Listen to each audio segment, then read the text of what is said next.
तो दोस्तों यहाँ पे मेरे पास टैली ERP9 मैंने ओपन कर लिया है और टैली ERP9 पे मैंने यहाँ पे एक परचेज की एंट्री पास की है। और परचेज की एंट्री पास करते समय आप देखेंगे हमने दोनों आइटम्स को डालने के साथ साथ यहाँ पे CGST और SGST को प्रॉपरली यहाँ पे मेंशन किया है और वो दिख भी रहा है। आप लोगों को कमेंट कुछ आए हैं मेरे पास कि प्राइम पे तो आप लगातार वीडियोस बनाकर बताते हो कि GST सेटिंग्स प्राइम में कैसे करते हैं, लेकिन अगर हम ERP9 पे जाते हैं तो वहाँ पर हमारा CGST और SGST अपने आप से कैलकुलेट नहीं हो रहा है। तो अगर आपके साथ ऐसा इशू हो कि आपका CGST या SGST अपने आप से कैलकुलेट नहीं हो रहा है तो आप उसको कैसे ट्रबल शूट करोगे? या फिर आप ये कहते हो कि अगर आपको पहले से एग्जैक्टली पता है प्रोसेस क्या है कि इससे हम GST कॉन्फ़िगरेशन करते हैं, कौन से लेजर्स का हम इस्तेमाल करते हैं, कब CGST लगता है, कब SGST लगता है, कब IGST लगता है, ऐसे डेट्स को यूज़ किया जाता है, अगर आपको ये सब पहले से ही पता है तो GST की एंट्रीज को पास करते समय ऐसा कोई इशू आपके सामने आएगा ही नहीं। तो आज ये मास्टर क्लास है टैली ERP9 पे है, स्पेशली प्राइम पे तो लगातार वीडियोस बनी रहे हैं, जिसमें आज हम बात करने वाले हैं कि अगर हमें टैली ERP9 में जो भी हमने एंट्रीज पास करनी है उसमें प्रॉपर GST सेटिंग्स करनी है ताकि CGST SGST प्रॉपरली कैलकुलेट हो, तो वो कैसे करेंगे। तो चलिए स्टार्ट करते हैं अपना आज का वीडियो और चलिए देखते हैं स्टार्टिंग से। तो उसके लिए मुझे करना क्या है, यहाँ से मैंने अपना टैली प्राइम सॉफ्टवेयर ओपन कर लिया है और सबसे पहले मैं एक नई कंपनी क्रिएट करने वाला हूँ। तो कंपनी क्रिएट करने के लिए यहाँ से मैं क्रिएट कंपनी पे जाऊँगा और इंटर करते हुए आगे जो मेरे सामने फॉर्म ओपन होगा वो यहाँ से मैं बना लेता हूँ GST प्राइवेट लिमिटेड।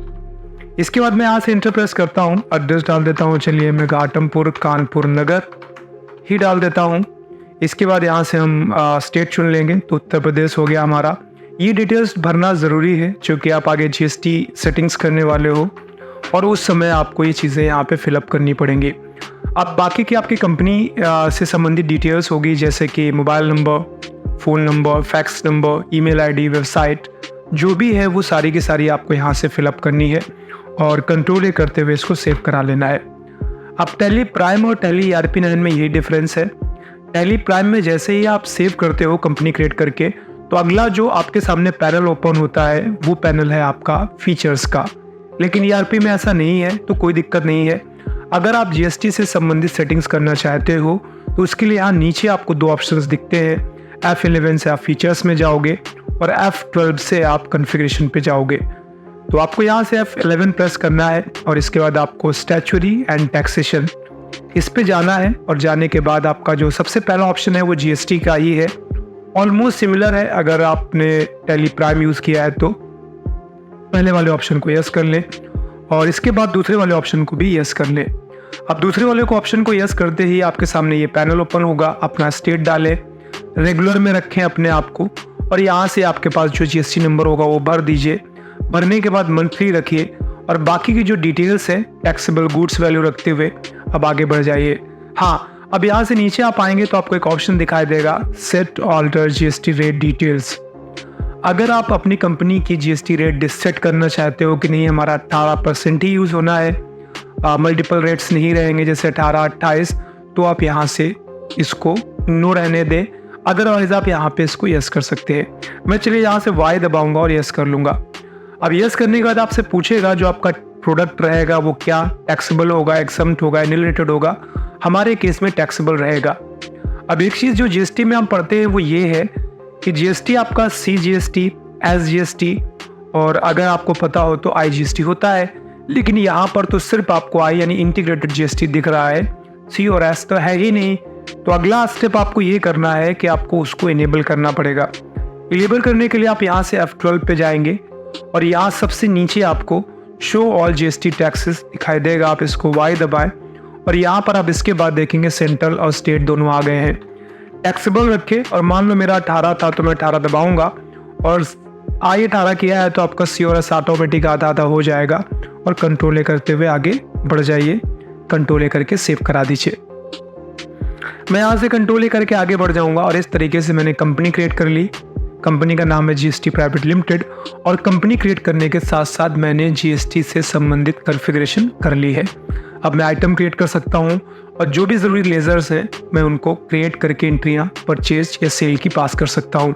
चलिए पहले हम एक आइटम क्रिएट कर लेते हैं। तो मैं यहाँ से आइटम क्रिएट करने के लिए इन्वेंट्री पे जाऊँगा और इन्वेंट्री पे जाने के बाद आप स्टॉक ग्रुप, स्टॉक आइटम, और इसके साथ साथ आपको यहाँ पे 2 यूनिट्स वगैरह दिख रही हैं। कैटेगरी नहीं दिख रही है, चूँकि आप देखे होंगे स्टैक कैटेगरी भी यूज़ होती है। अगर आपको कोई चीज़ ना दिखाई दिया करे तो आप उसे इनेबल कर सकते हैं। मैं यहाँ से फिर से कॉन्फ़िगरेशन पे जाऊँगा और कॉन्फ़िगरेशन पे जाने के बाद मैं यहाँ से चला जाऊँगा जनरल पे। जनरल पे जाने के बाद आपके सामने कुछ इस तरीके के ऑप्शंस दिखेंगे। अब यहाँ से फ़िलहाल बाहर आ जाइए और एक काम हम ये कर लेते हैं, मैं यहाँ से स्किप करके बाहर आऊँगा और मैं फिर से जाता हूँ अब की बार F11 पे और यहाँ से मैं इन्वेंट्री फीचर्स चुनूँगा। इन्वेंट्री फीचर्स पे जाने के बाद आप यहाँ पे देखेंगे आपको अगला ऑप्शन दिखाई देता है कैटेगरी का। अब यहाँ से वाई करते हुए एंटर कर ले, कंट्रोल करके सेव करा ले। And now you will see कि अगर अब मैं यहाँ से बाहर आता हूँ तो हमें 3 ऑप्शंस दिखाई देते हैं, ग्रुप, कैटेगरी और आइटम। ग्रुप में जा रहा हूँ मैं और यहाँ से मैं ग्रुप बना रहा हूँ सैमसंग। बाकी मैं सब कुछ सेम ही रखूँगा और कंट्रोल करके सेव करा लूँगा। इसके बाद मैं इससे बाहर आऊँगा और कैटेगरी बनाऊँगा यहाँ पे मैं मोबाइल फ़ोन। कैटेगरी में हम वो चीज़ें बनाते हैं जिनका हम व्यापार करते हैं, जो भी हमारा मेन प्रोडक्ट होता है, और हम इसके बाद फाइनल आइटम बनाएंगे अपना। तो मेरे पास था Samsung Galaxy F64, enter press करूंगा। बाकी की चीज़ें आप क्रिएट कर चुके हो तो सैमसंग आ जाएगा, मोबाइल आ जाएगा। यूनिट आपको बनानी पड़ेगी, कीबोर्ड से शॉर्टकट है Alt+C, और यहाँ पे मैं पीसेस डालते हुए मैं आगे बढ़ूंगा और यहाँ से मैं पीसेस ही रखूंगा, कंट्रोल करते हुए सेव करा दूंगा। GST मेन चीज़ है, आप इसको एप्लीकेबल रखें, यहाँ से यस कर लें और टैक्सेबल रखते हुए यहाँ से आप 18% डाल दीजिए और कंट्रोल करके सेव करा दीजिए। गुड्स रखिए, कंट्रोल करके सेव करा दीजिए। ऐसे जितने भी आइटम्स होंगे आप उनको बनाते जाइए, GST सेटिंग्स करते जाइए और क्रिएट कर लीजिए। इसके बाद अब आती है बात, जब आप बाहर आ जाएंगे फिर से गेटवे ऑफ टैली पे, तो आपको कुछ लेजर्स की ज़रूरत पड़ेगी। जब भी आप कोई परचेज या सेल की एंट्री पास करते हैं तो वहाँ पे आपको उन लेजर्स की ज़रूरत पड़ेगी। तो मैं यहाँ से अगर अकाउंट्स इन्फो पे जाऊँगा और एंटर प्रेस करते हुए लेज़र पे जाऊँगा तो मैं कुछ इंपॉर्टेंट लेजर्स एसेंशियल जो है वो बना लेता हूँ। जैसे परचेज का लेज़र है, परचेज का परचेज अकाउंट होगा, कंट्रोल करके सेव करा लीजिए। सेल्स का लेजर होता है जो हमें ज़रूरत पड़ती है, तो सेल्स का सेल्स अकाउंट होगा, कंट्रोल कर लीजिए। इसके अलावा आपका CGST रहेगा, यहाँ से अगर आप @ डालना चाहें तो डाल दें, अदरवाइज़ आपको याद होगा तो 9% ही लगना है। D दबाऊंगा, ड्यूटीज़ एंड टैक्सेस सेलेक्ट कर लूँगा और यहाँ से GST डालते हुए मैं C बना रहा हूँ तो सेंट्रल टैक्स रखूँगा और 9% डालूँगा, नॉर्मल राउंडिंग रखूँगा और कंट्रोल करके सेव करा दूँगा। ऐसे ही मैं यहाँ से SGST क्रिएट करूँगा, एंटर प्रेस करूँगा, ड्यूटीज़ एंड टैक्सेस रखूँगा और यहाँ से मैं स्टेट टैक्स रखूँगा और 9% करूँगा, नॉर्मल राउंडिंग रखते हुए कंट्रोल करा लूँगा। अब बात आए कि जब आप परचेज करोगे तो क्रेडिटर्स और डेब्टर्स की भी जरूरत पड़ेगी, वो हम इंटियाँ पास करते करते बनाएंगे। तो अभी मैं यहाँ से बाहर आऊँगा और बाहर आने के बाद अब मैं जाऊँगा अकाउंटिंग वाउचर्स पे, और अकाउंटिंग वाउचर्स पे जाने के बाद मुझे यहाँ से परचेज करना है तो मैं परचेज वाउचर को सिलेक्ट कर लूँगा। अब सप्लायर इनवॉइस नंबर, यानी आप जब माल परचेज करते हो तो जो व्यक्ति आपको माल बेचेगा वो आपको एक बिल नंबर देगा। तो यहाँ से जैसे ही आप यहाँ पे सप्लायर इनवॉइस नंबर डालकर आप आगे बढ़ जाएंगे और डेट डालेंगे। इसके बाद आप आगे बढ़ेंगे। अब यहाँ पे आपसे पार्टी नेम पूछेगा, तो अगर आप कैश परचेज कर रहे हो तो यहाँ पर आपका कैश या जिस बैंक के थ्रू आप पेमेंट करने वाले हो वो डालेंगे। लेकिन अगर आपका क्रेडिट परचेज है तो यहाँ पे पार्टी का नाम डालना पड़ेगा। मैंने यहाँ पे रोहन क्रिएटर नाम का एक लेजर बनाया हुआ है, मैं आपको एक बार दिखा देता हूँ। तो यहाँ से जैसे आप देखोगे, मैं आपको दिखा देता हूँ। यहाँ से मैं स्केप करके जाऊँगा या फिर मैं दूसरा भी क्रिएट कर सकता हूँ। मैं यहाँ से कंट्रोल एंटर करूँगा और मैंने एक लेजर बनाया हुआ है, दैट इज़ रोहन क्रिएटर, जिसका नाम रखा है मैंने, और इसका अंडरग्रुप सन्डी क्रिएटर है। इसके अलावा ये हमारे ही स्टेट से बिलोंग करते हैं। अगर इसका स्टेट में बदल देता हूँ तो सीन क्या रहेगा, फिर IGST लगेगा। सेम स्टेट ट्रांजैक्शंस होंगे, यानी खरीदने वाला और बेचने वाला अगर एक ही स्टेट से बिलोंग करता है तो ऐसे में CGST और SGST लगता है। लेकिन अगर दोनों ही अलग स्टेट से बिलोंग करेंगे तो IGST लगेगा। ये ध्यान रखिएगा, इंट्रिया पास करते समय आपको इसकी ज़रूरत पड़ेगी। अभी मैं आगे बढ़ूंगा और कंट्रोल करते हुए यहाँ पे आ जाऊँगा, परचेज डालूंगा। आइटम हमने ऑलरेडी बनाया हुआ है सैमसंग गैलेक्सी F64, यहाँ से एंटर कर दीजिए। मान लीजिए मैं 5 आइटम परचेज कर रहा हूँ, एक आइटम का प्राइस है 23,999। इंटर करके नीचे आ जाइए। अब जितने भी आपके आइटम्स होंगे ऐसे ही आप उनको डालते चले जाइए, ठीक है। जब आप एक बार पूरे आइटम्स हो जाएंगे तो फिर एक बार आपको एंटर और कर देना है। तो इससे होगा क्या, जितना भी आइटम्स का प्राइस टोटल वो यहाँ पे कैलकुलेट होकर आ जाएगा, क्योंकि जो टैक्स लगेगा वो टोटल टैक्सेबल अमाउंट पे लगता है। अभी फिलहाल हमारे केस में एक ही आइटम है, तो जो टैक्सेबल अमाउंट बना वो बना 1,19,995 रुपए। आपके जितने भी आइटम्स होंगे, चलिए मैं एक आइटम और बना के आपको दिखा देता हूँ। तो मैं यहाँ से एंटर करके नीचे आऊँगा और फिर मैं यहाँ से ऑल्ट सी करके एक नया आइटम बना लेता हूँ। तो मान लीजिए मेरे पास है Samsung Galaxy S21 FE।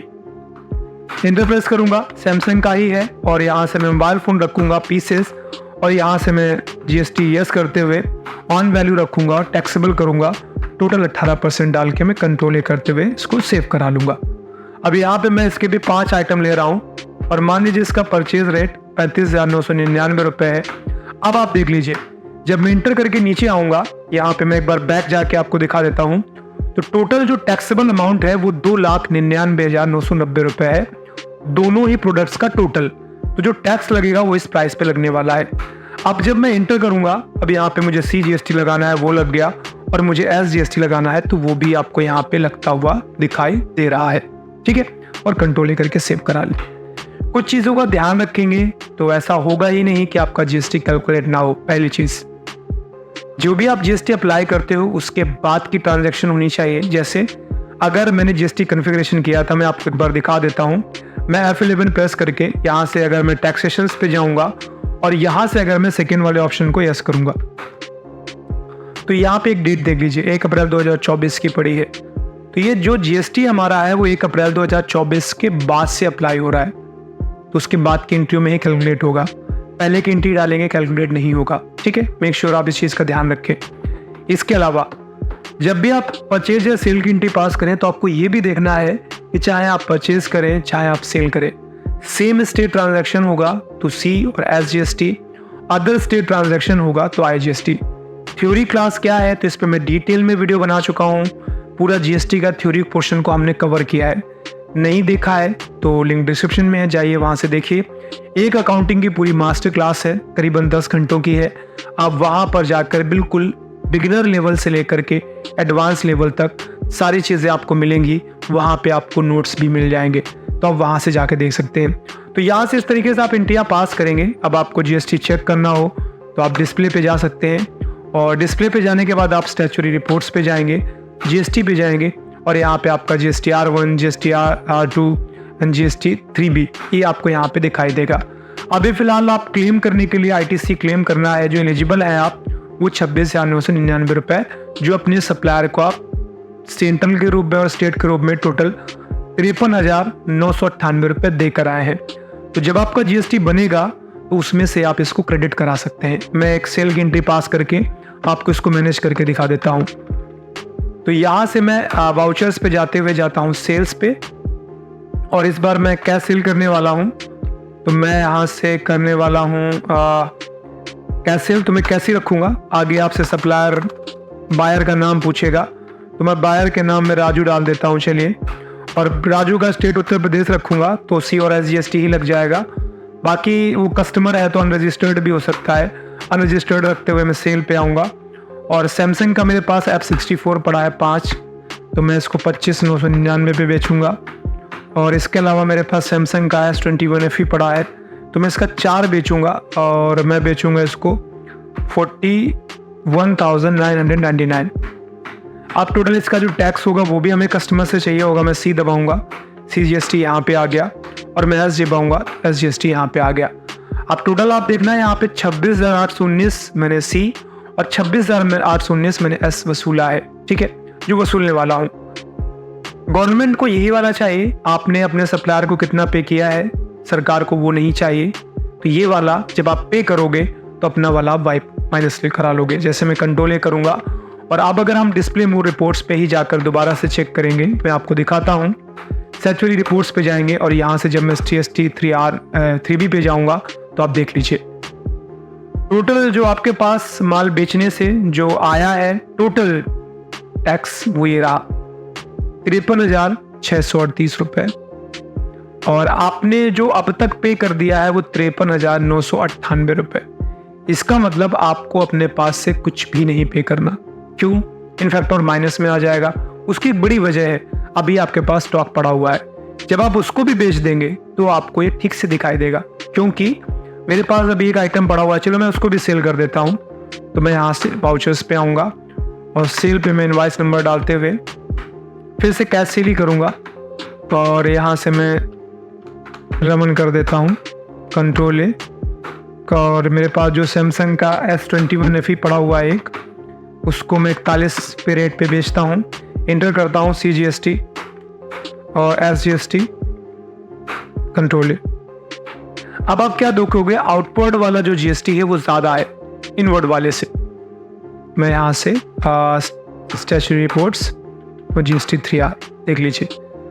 Total आपने अपने कस्टमर से 61,198 रुपये वसूला है। सरकार को ये चाहिए 53,998 आप पहले से ही दे चुके हो। तो जब आप पे करने जाओगे तो आप ये पे करोगे और ये वाला आप एडजस्ट करा लोगे। ठीक है, मैं आपको छोटा सा एग्जांपल देता हूँ। जब मैं CGST पे करूँगा 30,599 तो मैं 26,999 माइनस करा लूँगा। अगर मैं पे करता तो कैसे, 30,599 और 26,999 याद रखिएगा, ये आपको ज़रूरत पड़ने वाली है। तो मैं जब सरकार को पे करने जाता तो मैं यहाँ से पेमेंट वाउचर पे जाता और मैं यहाँ से कंट्रोल V करते हुए, अभी फ़िलहाल चेंज नहीं हो रहा है तो मैं कॉन्फ़िगर पे जाऊँगा और सिंगल मोड हटा करके मैं इसको डबल कर लेता हूँ कंट्रोल ए करके। अब यहाँ से मैं क्या करूँगा, मैं सरकार को पे करने वाला हूँ CGST। ठीक है, तो ये मैंने कर दिया। तो आपसे बोल रहा है कि CGST आप यहाँ पे कर सकते हैं। तो मुझे कितना पे करना है, आपको याद होगा हमने कहा था 30,999 ये। ठीक है, और इसके अलावा आपको SGST भी पे करना है। कितना, सेम टू सेम 30,999। ठीक है, अब इसमें से 2 कराओगे आप CGST 26,999 अपना वाला। ठीक है, जो आप पे कर चुके हो वो माइनस करा रहा हूं मैं यहाँ पे। फिर से इंटर करूंगा SGST, जो मैं पे कर चुका हूँ 26,999, वो यहाँ पे आ गया आपका। अब जो टोटल बनेगा मैं यहाँ पे इंटर करते हुए SBI है नहीं तो मैं और सी करके बना लूँगा SBI और ये आपका बैंक अकाउंट हो जाएगा कंट्रोल ए। यानी टोटल मेरे पास से अब सिर्फ 8,000 रुपये ही जाएगा। ठीक है, कस्टमर्स ने भले ही हमें 61,000 रुपये के आसपास पे किया है, लेकिन चूँकि मैं 53,000 रुपये के आसपास मैं खुद पे कर चुका हूँ, तो जो अब बचा हुआ पेंडिंग अमाउंट होगा वो ही मैं दूंगा। कब दूंगा, जब मेरे पास जब मैंने माल परचेज किया था तो जो उसका बिल है वो मैं यहाँ पे मेंशन कर पाऊंगा। होप्स आपको समझ आया होगा कि अगर आपको टैली ERP9 में परचेज की एंट्रीज को पास करना है विद प्रॉपर GST सेटिंग्स या सेल्स की एंट्रीज को पास करना है तो वो आप कैसे पास करेंगे। कोई और क्वेश्चन है, किसी और टॉपिक पे आप वीडियो चाहते हैं तो आप कमेंट सेक्शन पे उसको लिखिए clearly. I will make sure कि मैं उस पर वीडियो बनाकर ज़रूर आपको बताऊं। आज की क्लास फिलहाल यहीं पे समाप्त होगी। जल्द मिलते हैं, तब तक अपना ख्याल रखिए, अकाउंटिंग सीखते रहिए। Bye bye and take care.